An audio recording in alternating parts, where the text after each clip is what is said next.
Assalamualaikum warahmatullahi wabarakatuh. Saya Ahmad dari 11 LKC mau menjelaskan tentang sistem tanam paksa. Belanda memperkenalkan sistem tanam paksa atau kulturstelsel pada masa kepemimpinan Johannes van den Bosch.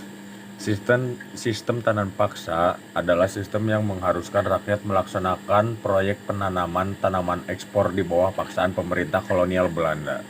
Sistem tanam paksa pertama kali diperkenalkan di Jawa dan dikembangkan di daerah-daerah lain di Pulau Jawa.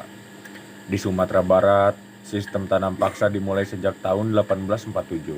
Saat itu, penduduk yang telah lama menanam kopi secara bebas dipaksa menyerahkan hasilnya kepada pemimpinan kolonial. Sistem yang serupa juga diterapkan di tempat lain seperti Minahasa, Lampung, dan Palembang.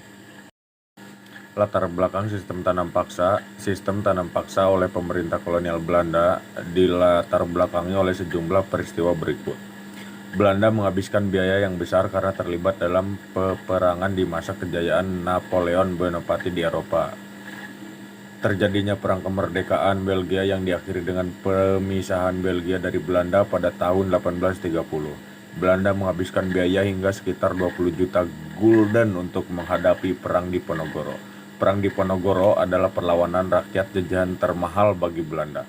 Kas negara Belanda kosong dan utang yang ditanggung Belanda cukup banyak. Pemasukan uang dari penanaman kopi tidak mencukupi kegagalan upaya mempraktikkan gagasan liberal dalam mengeksploitasi tanah jajahan agar memberikan keuntungan yang besar bagi Belanda.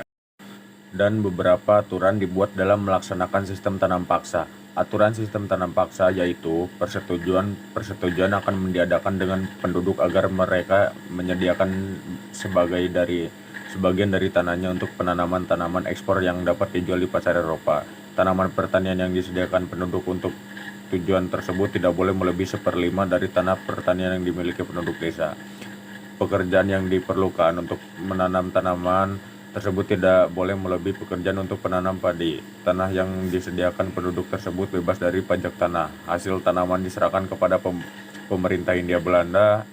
Jika harganya ditaksir melebihi pajak tanah yang harus dibayar rakyat, kelebihan tersebut diberikan kepada penduduk. Kegagalan panen yang bukan karena kesalahan petani akan menjadi tanggungan pemerintah. Bagi yang tidak memiliki tanah akan dipekerjakan pada perkebunan atau pabrik-pabrik milik pemerintah selama 65 hari setiap tahun. Pelaksanaan tanam paksa diserahkan kepada pemimpin pribumi.